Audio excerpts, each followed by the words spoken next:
Abhay Lajjawala, and I welcome you today to our special webinar on ESG in India, with a special focus on what achieving net zero emissions means for India, brought to you by the Avendus ESG team. Our webinar today will comprise of three segments. In the first segment, I will talk about three ESG factors that the Avendus team has identified as being materially relevant for India, why India needs to incorporate ESG at a fast pace, and how ESG investing is a source of alpha creation for investors. In the second segment, where we will talk about net zero and decarbonization in India, we will have the pleasure of speaking with our special guest, Damandeep Singh, Director with CDP in India.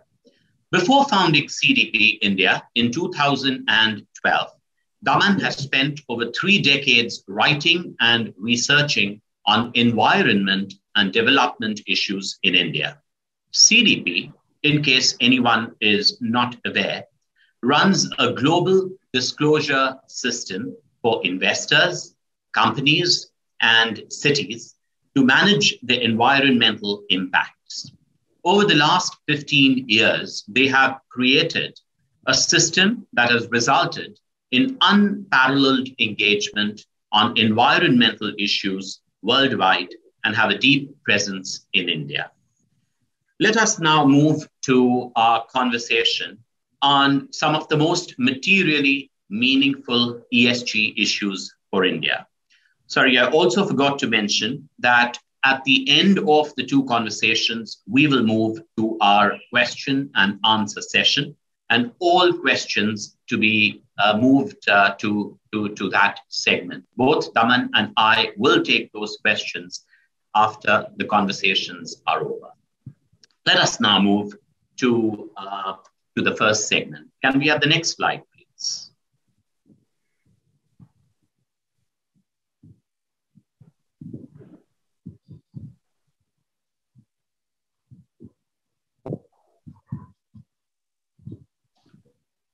We're just waiting for the infographic to come up.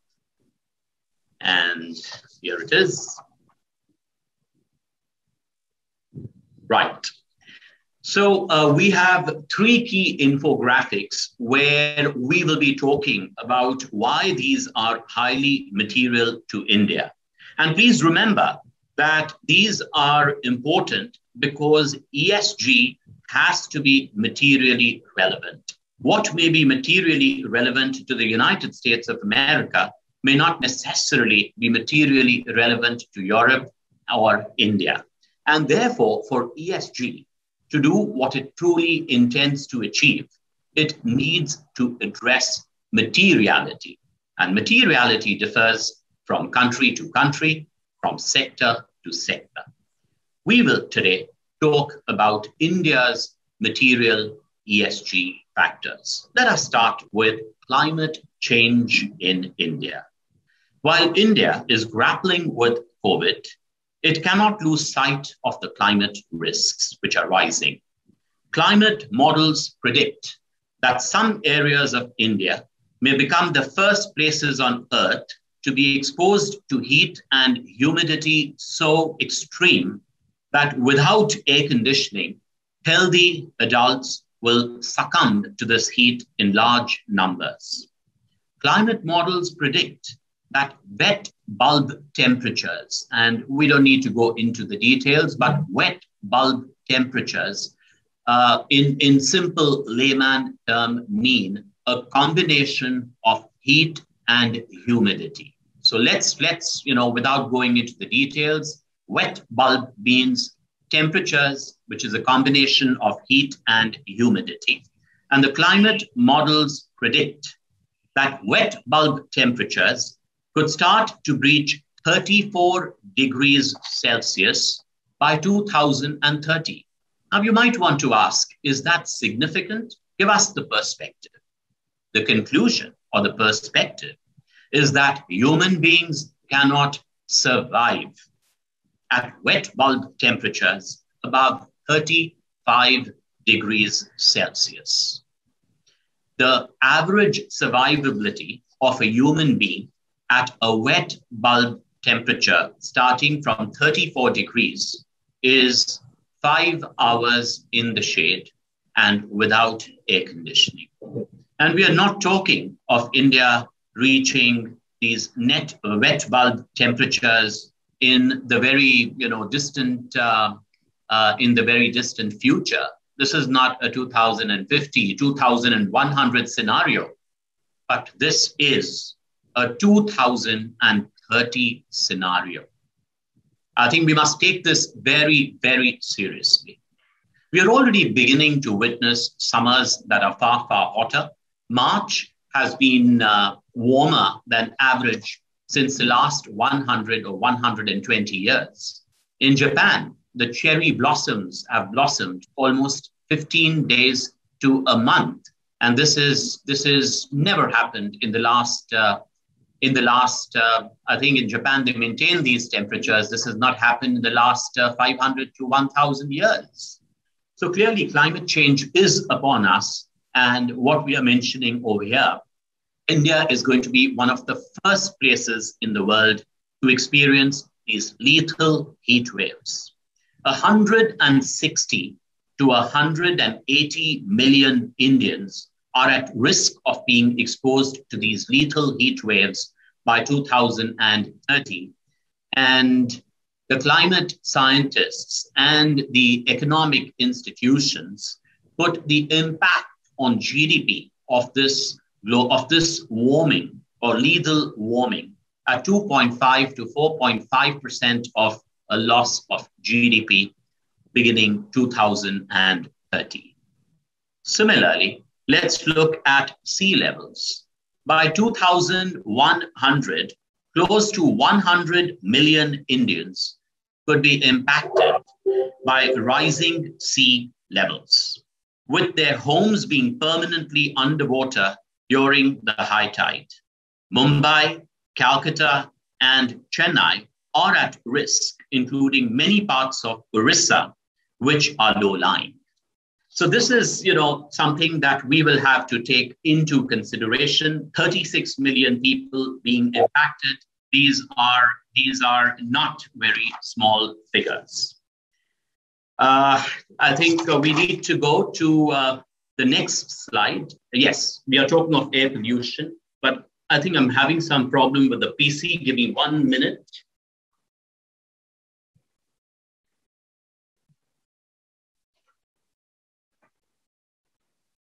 I think technology is ruling our lives, and I think, yes, I needed to get some backup because my electric supply was not looking very.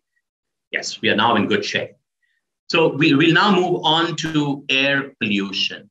And I think this is another critical factor because India is amongst some of the most polluted countries in the world.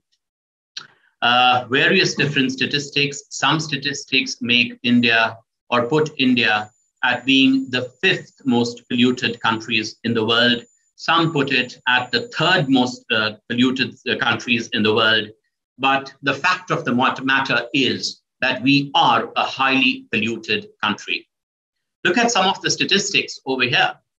Toxic air killed 1.67 million Indians, accounting for 18% of all fatalities in 2019, equivalent to a total loss of $36.8 billion US, or 1.4% of India's GDP. 77% of India's population is exposed to air pollution levels above the NOx safe limits, and the life expectancy of average Indian reduced by 5.2 years owing to air pollution. I'm going to be a little bit more morbid right now. If you happen to be viewing this from New Delhi, the figure goes up to almost 7 years. Life expectancy of an Indian in Delhi has his life expectancy reduced by 7 years. If you happen to be in Lucknow, that goes up to almost 9 years. And for whatever it's worth, if you do happen to be from Bombay, where many of you are, then then maybe there is some relief. Life expectancy stands reduced by close to about 3 years. But life expectancy is life expectancy. I don't think any Indian must be faced with this choice. Breathing clean air is a fundamental right, or should become a fundamental right. And we can help this. We should not breathe toxic air, and we will be able to breathe cleaner air if we are going to consciously focus on not only reducing air pollution, but also work on carbon emissions, which we shall talk about in a bit. Can we go to the next slide, please? Let's now come to carbon emissions. So this is extremely important because it is carbon that is singularly responsible for global warming. And all the climate science over the years has been talking about how carbon emissions worldwide have been the key drivers of climate change, and how, if we do not mitigate these carbon emissions, then we shall have a level of global warming which will be nothing short of catastrophe. So look at what we have in terms of what would happen in India if nothing is done. So in a status quo, India's carbon emissions by 2040 could rise by 50% from current levels.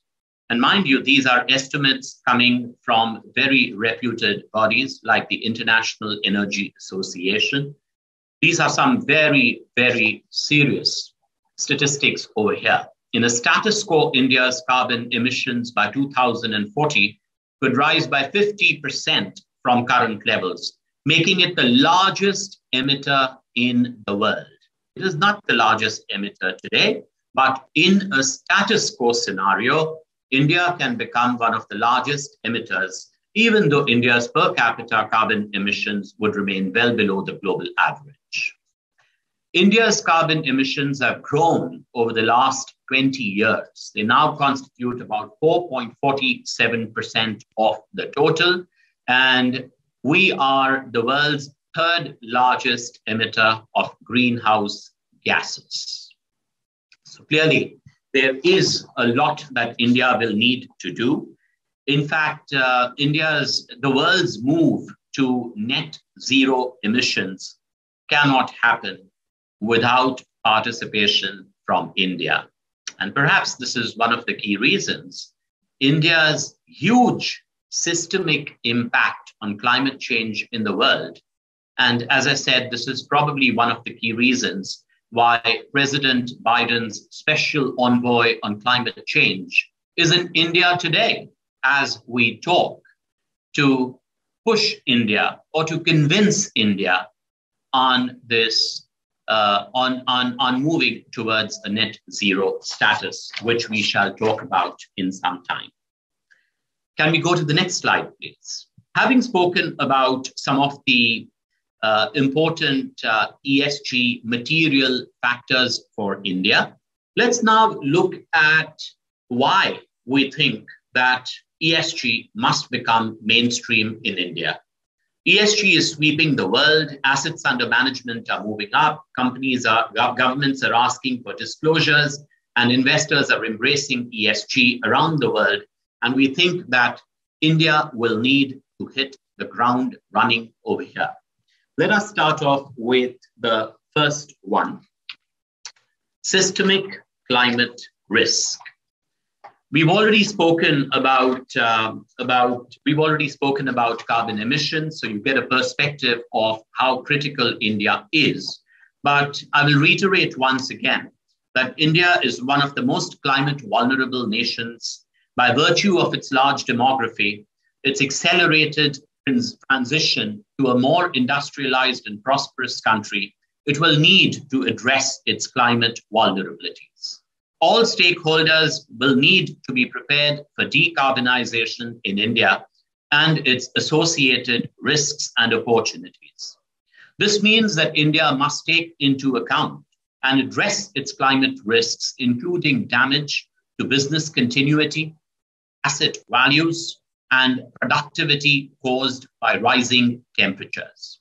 For investors, this will mean a massive re-rating of certain sectors and the opposite for other sectors. As the energy transition continues to accelerate, climate commitments increasingly will be seen as table stakes for doing business. Climate champions will surge ahead of laggards, and the first mover advantage will cascade across the economy. The imperative to achieve net zero emissions is not merely about positioning a company for survival, it is also good for business. Chief executives saving money on reducing waste, eliminating circularity, improving energy efficiency, they will need to look at these issues very, very closely. The second key factor, disclosures and legislative changes. I think this is something that we all need to be aware of. Legislative changes and enhanced disclosures on non-financial parameters are making ESG incorporation vital. The regulatory and legislative environment behind ESG is strengthening, with policymakers around the world making sustainability a legislative priority. Every single corner, and let me reiterate over here, every single corner of financial regulation has been moved, is moving, or will move to integrate sustainability considerations. We are seeing a very strong movement, which started earlier in Europe. With the Biden administration, this is now happening in the United States. And we understand that in Asia too, things are beginning to move and move fast. Strong shift is occurring from voluntary regulations to rigid and binding legislation. Examples include the EU taxonomy, the Task Force on Climate-Related Financial Disclosures, and the SPDR regulations in Europe. The adoption of EU taxonomy has changed the way we look at market financing, corporate activities, and the economy in general. The SFDR intends to bring transparency around markets for responsible products and what asset management firms are doing for sustainability. It is not enough to merely have sustainability reports. In India, SEBI has been doing a lot. They have recently made the BRSRs voluntary in the first year and compulsory from 2022 for 1,000 companies. But we think a lot more needs to be done. And corporates in India will have to step up their disclosure requirements, going far beyond what regulators in India want. India needs to embrace the Task Force for Climate-Related Disclosures. India needs to have a lot more clarity on wastage and the circular economy. India needs to have a lot more disclosures on climate risks. And I think this is, again, something we will talk about in a bit. The next thing is surging investor interest. There is investor interest on ESG, has been surging all over the world. A shift in societal values and increased cognizance of quality of life factors has given rise to a new generation of investors who prioritize the non-financial parameters alongside financial returns. The conscious demand for ESG is driving asset managers to incorporate ESG standards. Let us look at two statistics. 10 largest asset management companies worldwide. The 10 largest asset management companies worldwide are PRI signatories, the principles of responsible investing signatories. This means that they embrace ESG in their investment criteria, or I should say, they integrate ESG factors in their investment criteria. This also means that they will only invest using sustainability as a core metric. The second figure is that is on $100 trillion. The total assets under management under ESG now total $100 trillion US. And this has increased, as you see over here, at a very fast pace. So clearly, with this level of surging investor interest, if you have not looked at ESG, then you are going to lose out on a vast pool of institutional money. And many of these societal attitudes, and millennials in particular, who are shifting their focus towards sustainability in outside of India, we think that this is going to be replicated in India as well. The Indian millennial feels the same way about many of the factors leading from climate change and going all the way to equality, gender disparity, effective governance. I think all of these are vital, and these are not necessarily financially immaterial. ESG factors are financially material, and investors are looking at. Let's go to the next two drivers, which we think will accelerate ESG in India. We think that ESG will become a core driver of capital allocation.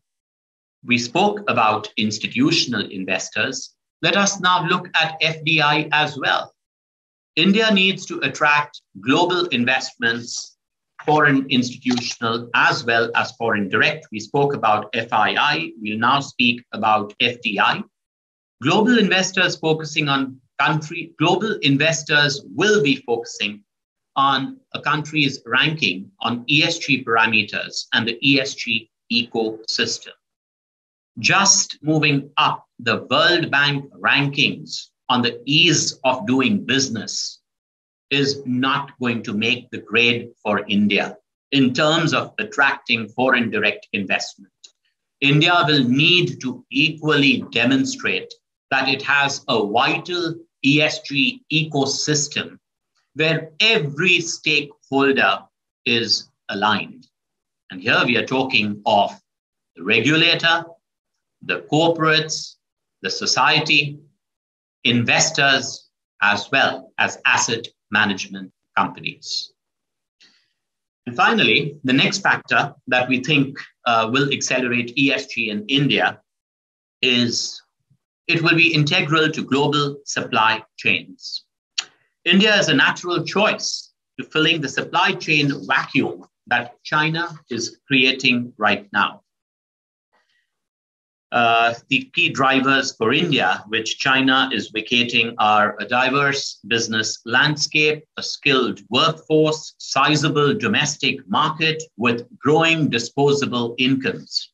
A lot of attractives, isn't it? Very attractive also considering that wage costs in India are lower than wage costs in China, particularly, though not as low as some of the other Asian countries, but definitely lower than China. But despite all these attractives, if the country and its ESG ecosystem is weak, India's efforts in attracting global companies will fail. Under ESG, supply chains and managing and having the complete responsibility of a supply chain is vital. How an outsourced company is managing its workforce. What is it doing on pollution? Is it creating emissions? All of these are very vital, which global corporations need to consider. And therefore, we believe that India will need to move up the ESG curve. So the only way to optimally future-proof corporate India is focus on ESG. we think that a focus on ESG is the best way to make companies tomorrow ready. Can we go to the next two slides before we move on to decarbonization? I had spoken about ESG and alpha creation. And I want to highlight over here that ESG, or integrated ESG, is a source of alpha creation. While ESG does deliver an impact, it also creates an alpha. The reason is very simple. Because under ESG, you move towards a 360-degree analysis of all financial as well as non-financial factors, helping you to take into consideration the risks and opportunities that investors need to be aware of. It's just an extra lens. And given that that extra lens moves to a 360-degree view of how you look at a company, and its relationship with all the stakeholders, it just helps you take into consideration the risks and opportunities in a far, far more detailed manner. Let us look at the slide on the left-hand side. Instead of putting ESG, we've actually put how clean energy versus oil and gas has performed in the world.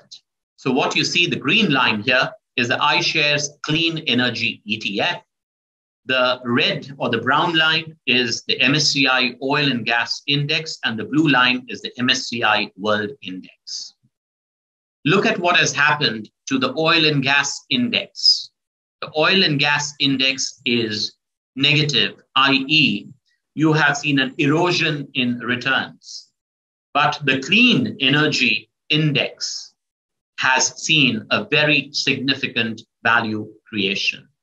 I want all the viewers over here to look at this as an example across the spectrum for ESG and non-ESG. The world has changed. Disruptions are coming far faster than we have estimated. The pandemic is a living example of how a physical change, not a financial change, or a physical risk, but not a financial risk, can roil financial markets, creating a systemic impact. Global regulators did not need to pump in the kind of money they've had to after the pandemic, which is a physical event. We haven't needed to do this for any financial event that has occurred in history. And I think we should now start to think about many other physical events, the first one probably being the risk of climate change. Let us now look at India. In India, we've looked at the Nifty index and the Nifty NSE ESG index. And what you see over here is very clear that the ESG index has outperformed the Nifty index. Of course, the time period is short because ESG has just been embraced in India, but we do believe that this divergence will only increase moving forward.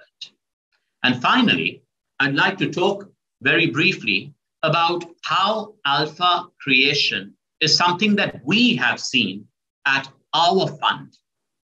The Avendus India ESG strategy over the last 2 years has delivered a gross excess return of 7.5% versus its benchmark.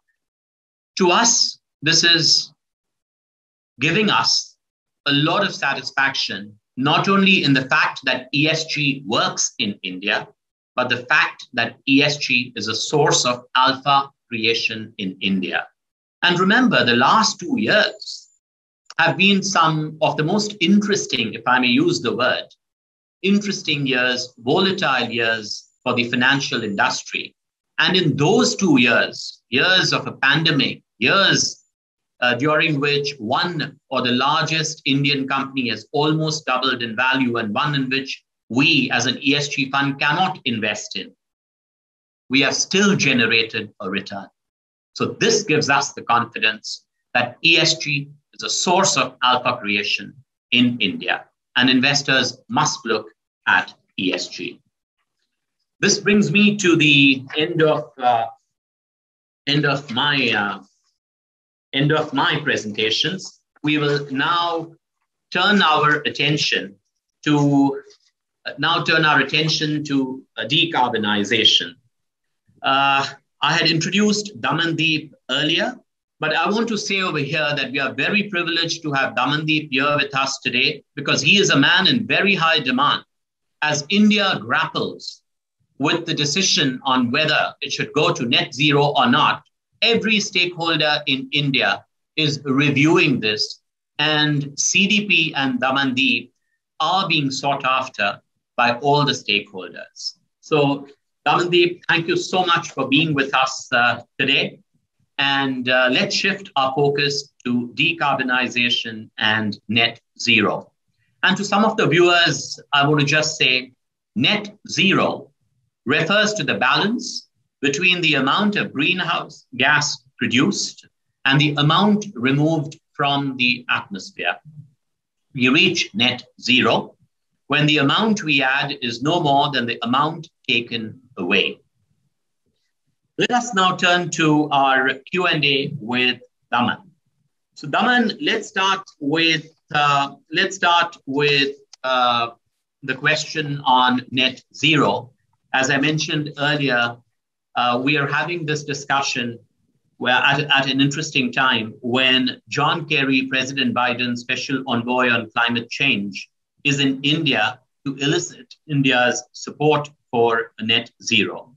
Certain segments of the country are asking for green aid from the developed countries to fund this energy transition. We would like to have your views. Should India be signing the net zero pledge? Thanks, Abhay, and thanks for inviting me and CDP to be part of this important webinar.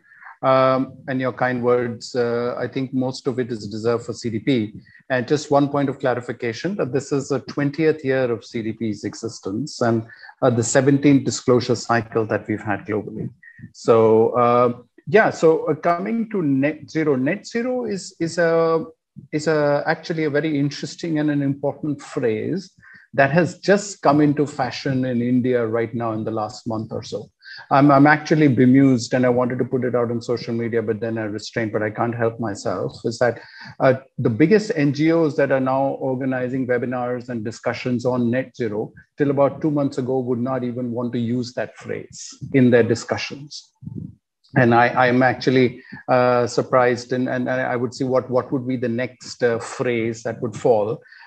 They, rather than refer to climate finance, they try to speak about sustainable development finance. But, so rather than having a targeted approach, so net zero is, and the interesting bit is that India is the only big and emerging economy that has so far stayed out of a net zero target, right? Now, why is it important? What we find is that having an aspirational target forces you to take certain actions which have a multiplier effect. And that then spurs action and sends signals to sectors of the economy. What we are finding is actually, as you mentioned, that last year, despite pandemic, and when pandemic struck, and around the same time, we were actually taking stock and, will companies be able to disclose their impact on climate? Would we see a drop in disclosures and so on? We were surprised to see that globally, the disclosures actually rose by 14%. Nearly 10,000 companies disclosed to CDP. And what you find is that amounts to more than half of the world's capital market valuation at the present. In India, the disclosure rates rose by 17%. On water, it rose by 80%. And water data, what I find is companies hold it much closer and dearer to them than climate data. So there is, so net zero as a target for the companies. We've been working with companies for the longest period to have a net zero target. And the pathway that we use with them is something called science-based targets. If there is time and effort and inclination, I can actually discuss that in detail. What does science-based targets mean?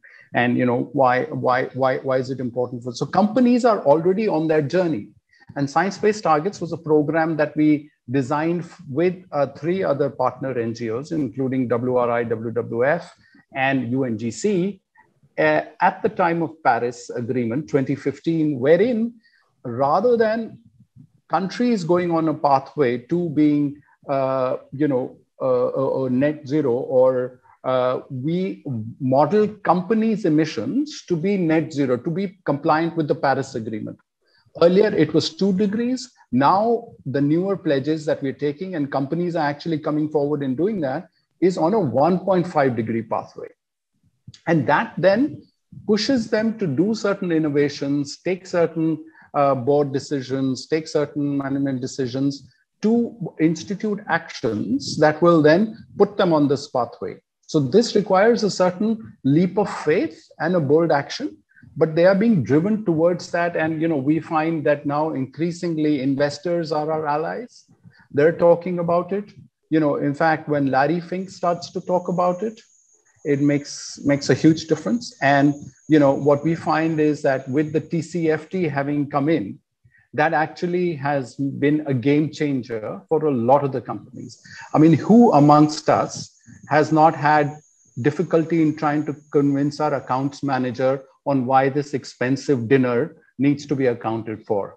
So once we get the accountants involved in any of these things, we will see a lot more change that has happened, and so on. So, TCFD is basically a way of getting the accountants involved in climate action, in accounting for what the risks could be. How do we account for it? How do we work for it? And so on. So coming back to this net zero aspiration, that this is a target that's there. Technology is changing rapidly. I mean, if you see that we are talking about net zero target of 2050, right? So we are at 2021, 30 years down the road. If you look back 30 years, I mean, did any of us would think that there would be so many cell phones and, people would have that in terms of telephone? I remember you had to book your landline and wait for 5, 6, 7, 8 years to get a telephone line. There was a scheme in the early 90s called OYT. I don't know if you remember. MTNL and BSNL used to have. You had to pay 20,000 rupees in those times to get a telephone out of line. And now you can go to your neighborhood shop and get 5 SIMs just, from the pan guy. So that's the level that technology is changing. Technology will change.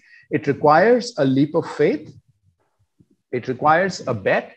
But there are also clear signs and signals that will show it will not be easy. In fact, one of the CSOs told me that, after we convinced him and he signed up for science-based targets about 3 years ago, and that was at 2 degree modeling. Okay. So he said, we have done this. Now, can we sit back and relax? Then the AR15 report came, 1.5 degree report came, right? Which shows far greater impact at 1.5 degrees. So this is somewhere, it's a moving target. More the risks become apparent, the more action is required. And when the investors and the accountants start talking about it, then we'll see action happening. Wonderful. Let's then move on to, the state of readiness. So each year, CDP supports thousands of companies across the world, including India, to measure and manage the risks and opportunities. And the long experience here means that the CDP can help answer many questions that on achieving net zero, particularly on the willingness and the ability of countries and companies.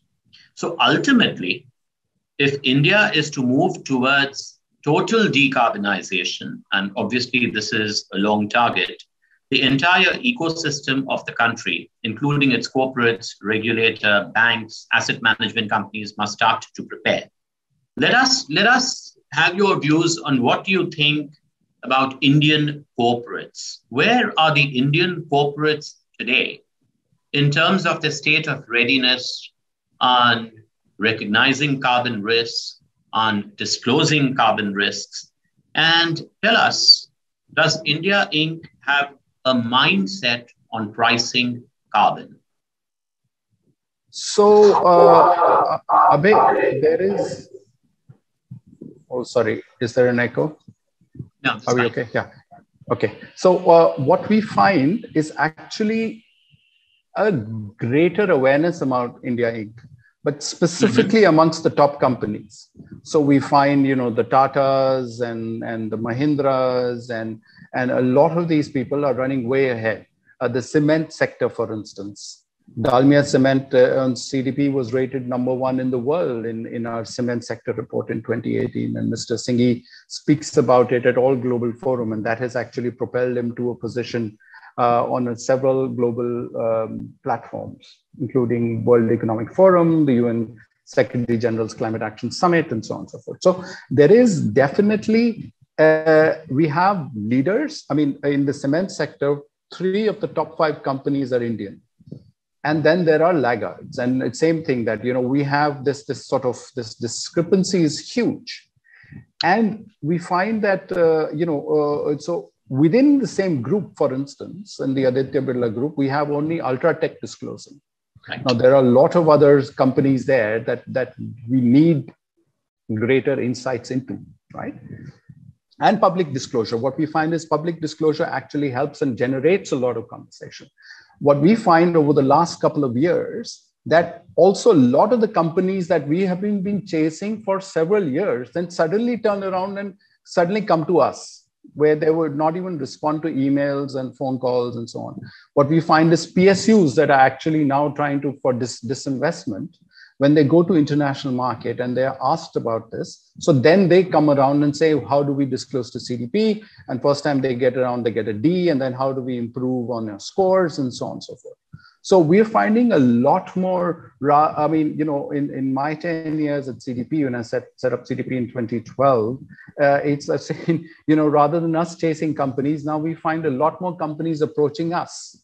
So that is the investor pressure. We also run a campaign called a non-disclosure campaign, wherein when we write to the group companies, there is only, we say you're not responding to CDP, you're responding to these 515 investors that have $106 trillion in assets under management that are looking at this, whether they want to invest or not. And about 200 of those have become far more aggressive, and they have identified over 1,000 companies which are high emitting sectors, and are actively writing to them saying, why aren't you disclosing? Right. So, and of those, there were 37 in India. So that helped us convert a lot. So there is definitely, movement. So as I said, that there is, the companies are showing better performance. In India, we have nearly 55 companies that have now committed to science-based targets.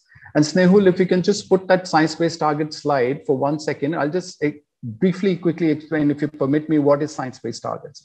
Please. And it's the largest emerging economy in the world, more than China, or better than a lot of the European countries, and 5th in the world number of companies that have disclosed to, or that have signed up to science-based targets. Now, what is science-based targets? Science-based targets, if you see the world's carbon budget in this bucket, okay? And this was prepared in 2015 at the time of the Paris Agreement, wherein to stay below 2 degrees, you basically had a carbon budget of 2,900 gigatons, okay? Already at the time of Paris, there were 1,890 gigatons of the bucket was full. So your remaining carbon budget for staying below 2 degrees was just 1,010 gigatons. And we are adding to that and drip as the economy at 50 gigatons. So we basically had 20 years to take action, but this was for the 2 degree scenario. Right. So this is the graphic representation on what it is. So, and this is what we do is we model the company's emissions sector-wise based on IEA scenario or sectoral decarbonization approach to stay within that. So companies can then say that they are on the pathway to be, Paris compliant, whether the governments do or not. So we have 55 companies that have done this. Thank you, Snehal. So we are now getting requests from some of these large companies saying that, can we do this for their supply chains? So we're actually, we're seeing a lot more action that is happening through supply chains. And, we have set up an SBT incubator, and we're getting that has gained a lot of traction and getting a lot more support in this. But lots more need to be done. We were very enthused by the March 25th SEBI board meeting that actually has said that the BRR, which was earlier a checklist, a tick box exercise, has now been expanded to BRSR, business responsibility and sustainability reporting, and that they are allowing interoperability with global platforms like CDP, like GRI, like IIRC, like TCFD. Yes. So, companies that are a little ahead for their requirements for the international market or from the investor requirements can then use those. So, which is, I see a sea change in the workings of SEBI. 2 years ago, I'd asked Mr. Ajay Tyagi in a public platform, what are you doing about TCFD? He says, we were waiting for directions from ISOCO. So, from that to come to this, and now we also, if you were on this, there was another webinar by Will Stower Watson, wherein the Ministry of Finance Joint Secretary was there, and they have also set up a committee on TCFD. So there is a change happening, and this will send a clear signal to companies. We've been saying for the longest time, when I go to the Environment Ministry, which is the nodal ministry, that you need to come out and give a signal. We have had 23 companies that have a declared carbon price, and another 30 that say that they will do so in the next 2 years. But even the ones that have declared, most of them are in the like $10 band and that kind of thing, which is not material. But that's what the companies tell us, that this is the best we can do at the moment in the absence of any policy signal. So once these policy signals come, then they are willing to move and take these decisions. And, so the government has also set up a committee that is now for implementation of Paris Agreement and carbon pricing. I was very enthused to hear that. So there are these, green shoots. Got it. So I think I was going to ask you the question on the banks, because recently the banks have in India have recognized their climate risk for the first time. But before I go to that, I'll take you on. You mentioned that within the government, there is now a move. So do you think India has a coherent, well-aligned strategy? Because together with the move towards net zero, we will also need a decarbonization footprint. Do you think there is, or do you in your conversation see an alignment between the ministries of environment, surface transport, oil and gas, and of course the finance ministry as well? Is there an awareness? Is there a plan? Because that could give us a very good assessment on how fast-paced India's move will be. See, there is a plan. There is the National Action Plan on Climate Change. And there is also, states have a plan, their own, but those were made pre-Paris, and they need vision. They need, and as I find that there is a sea change of now Ministry of Finance talking about these issues. Earlier, we've been trying to convince them that you need to talk about TCFD, you need to talk about the RBI needs to talk about NGFS and so on. So there is now a sea change that I find in the attitude. And, earlier till December, you could not say net zero here on any public platform without there being, some adverse reaction to it. But now there is definitely a sea change. And if you saw that thought piece that Mr. Jayant Sinha, who is the chairman of the finance, the Parliament's Standing Committee on Finance. Yes. That has made a lot of difference. And John Kerry's visit now, he's in India today talking to the minister and also I think meeting the Prime Minister soon.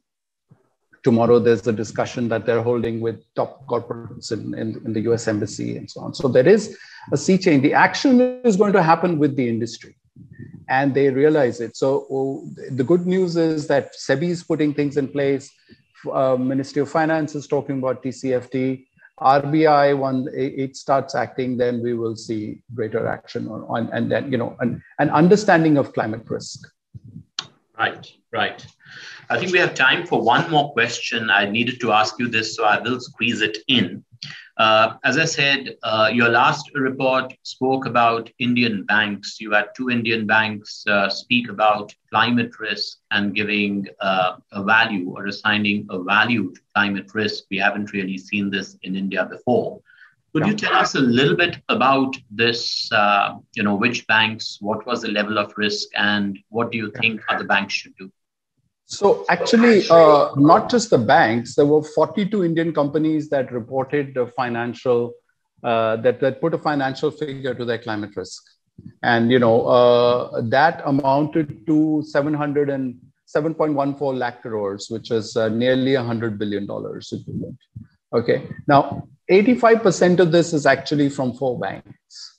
So that's what got everybody, got everybody's eye and so on. The State Bank of India reported a climate risk of 3.8 lakh crores over the next 5 years. But that was, their current outlay of funds outstanding on agriculture finance and agribusiness portfolio. That's where they saw most of the risks coming from. HDFC was talking about their potential exposure and so on. And, they have done scenario analysis on floods affecting their businesses in 5 states. IndusInd Bank reported a climate risk of 46,600 crores. And, but they said they had, a well-diversified portfolio of about 100 companies, but they still felt that there was a climate risk because a lot of the companies were exposed to regulation like PAT and include that could have an impact. And in fact, most of the companies, the biggest risk that they're reporting is from current regulation and future regulation. So the companies all know that in a carbon constraint world, there is a regulation that's coming and they will need to work on it and so on. So that's why they are practicing and doing carbon pricing, internal carbon pricing.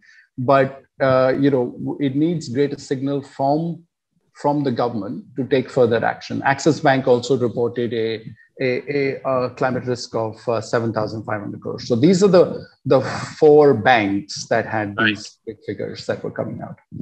Right. No, very interesting. Let's just hope that this continues. And as you said, the Reserve Bank of India, like the Bank of England, goes out and, urges the banks to recognize the climate risks.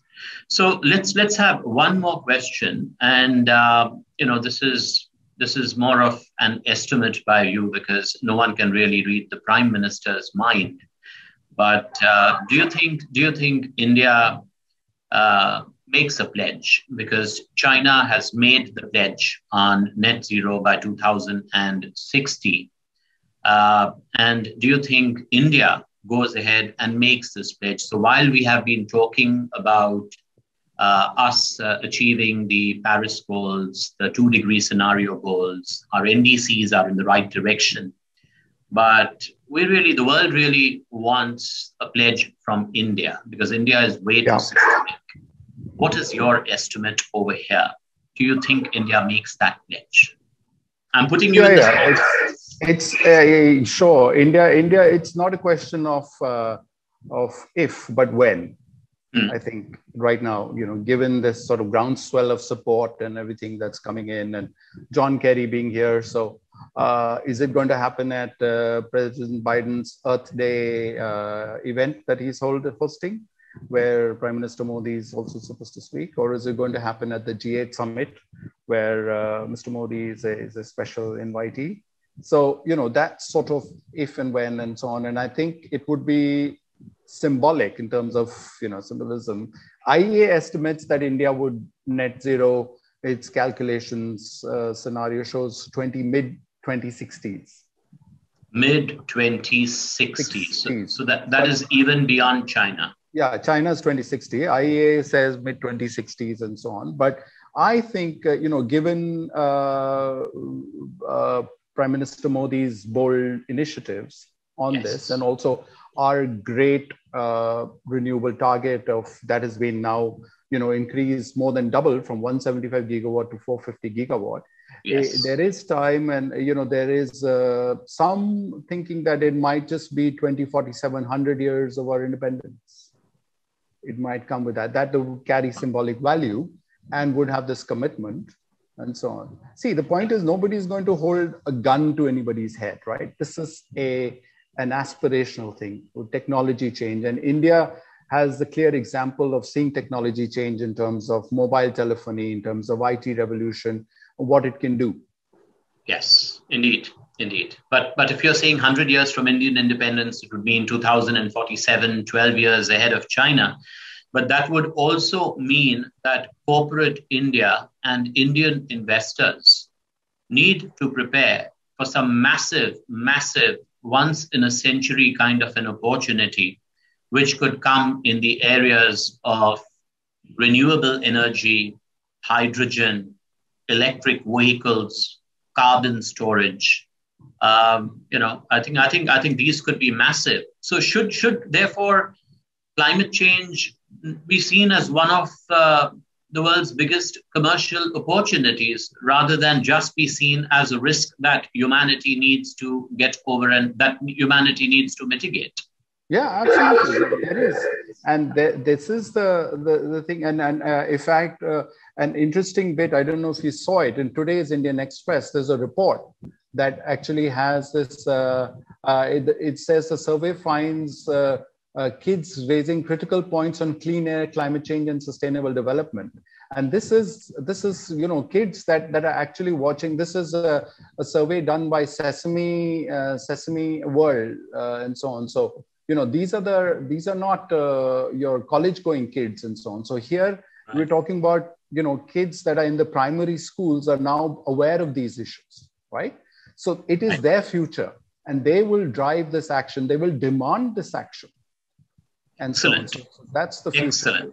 Excellent. I think this has been a great discussion. I think we could still go on, but I am conscious of not only the time, but I think it would be very unfair if we did not take a few questions that some of the participants have. So with your permission, can we extend this by a few minutes and have time for some Q&A? Yeah, I'm available. Please go ahead. Thank you.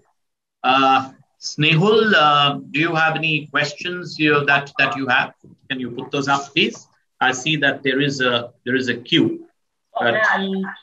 Yes, Durga. For you. Please, Durga. Thank you. Please.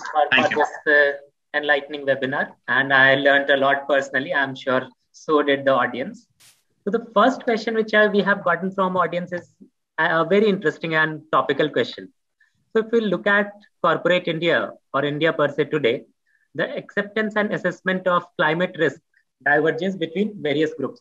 On one hand, you have MNCs. On the other hand, you have smaller domestic companies.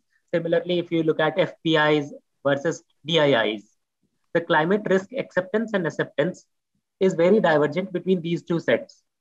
So how do we increase the acceptance of climate risk between these different groups so that all of us are in it together? I think that's a question, Daman, you should take. Sure. So, this is what we need to do is come up with an acceptable definition of climate risk. What is climate risk? Is it your house flooding? Do you think it's a climate risk? Is it your insurance premium going up because you are in Bombay, a climate risk?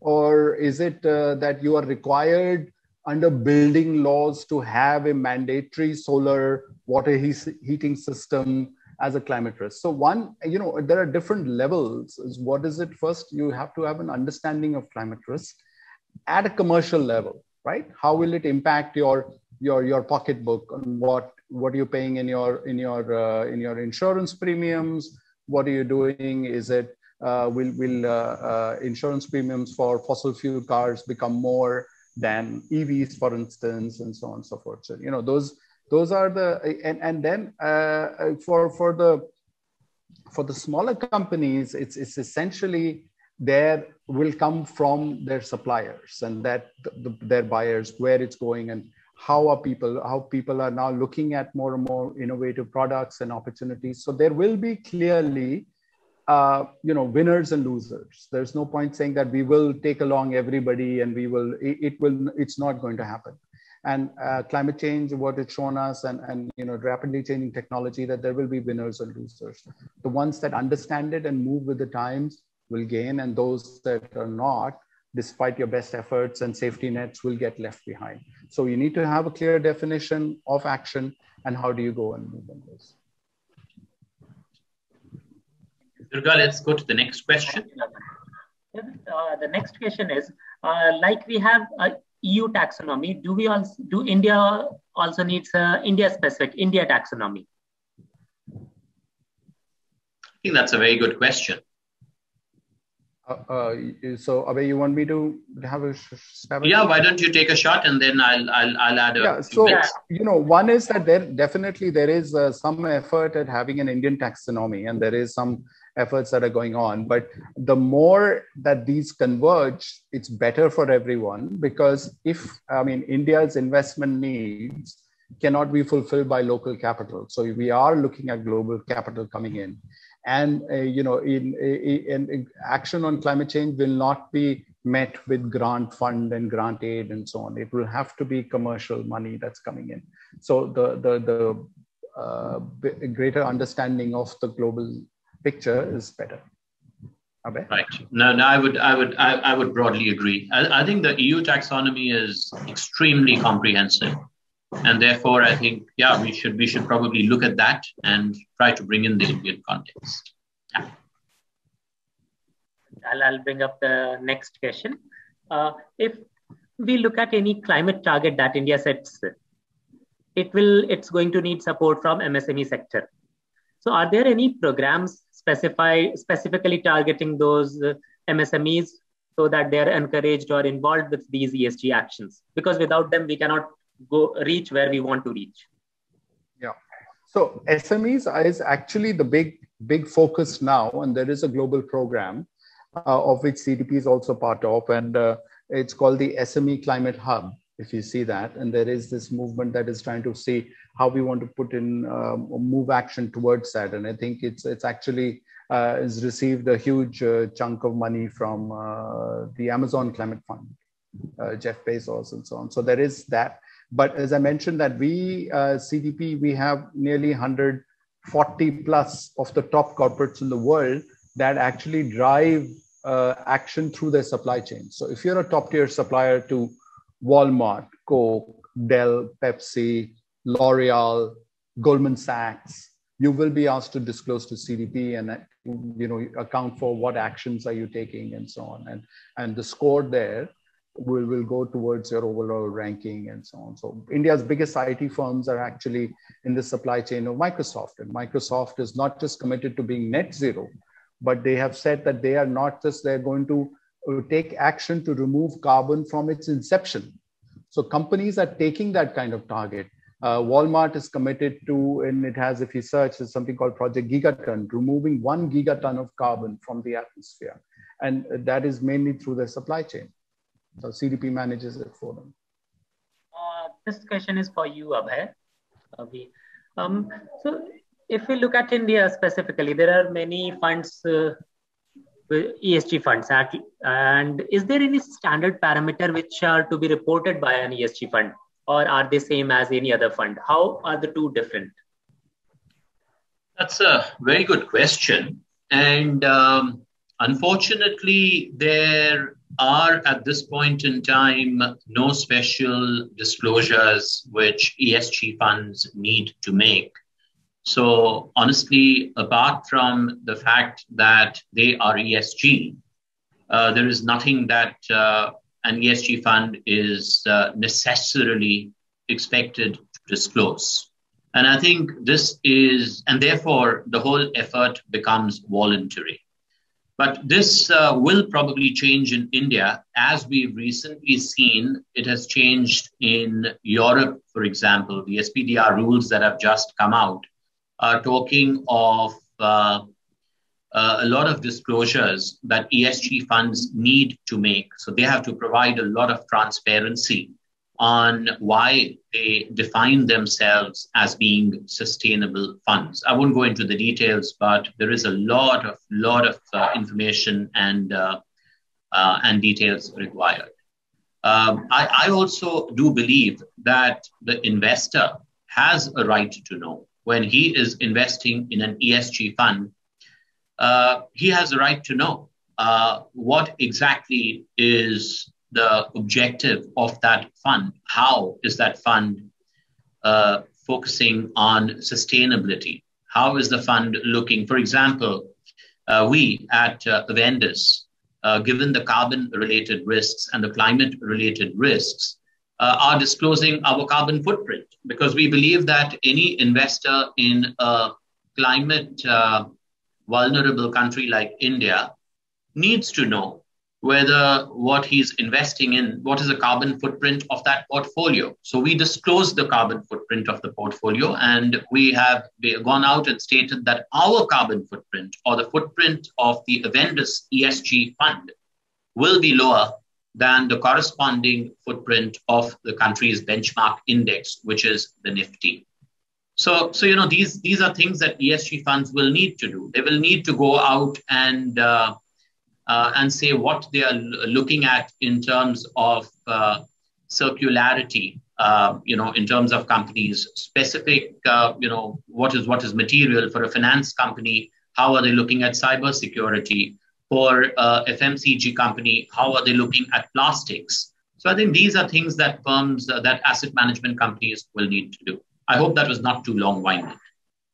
Yeah, also, if I may just add, SEC is also please. looking at this, and it's looking at what, and we will, and SEBI will also have to look at it and come to a clear definition on what is ESG fund. And, because if you've seen earlier this year, there have been a slew of new ESG funds that have been launched and so on. So, it seems to be the flavor of the season, but it needs to be, monitored closely and with greater disclosures. Absolutely. Have quite a number of questions left, but being mindful of everyone's time, I'll just ask you one last question, and this would be addressed to both of you. ESG is currently a voluntary action.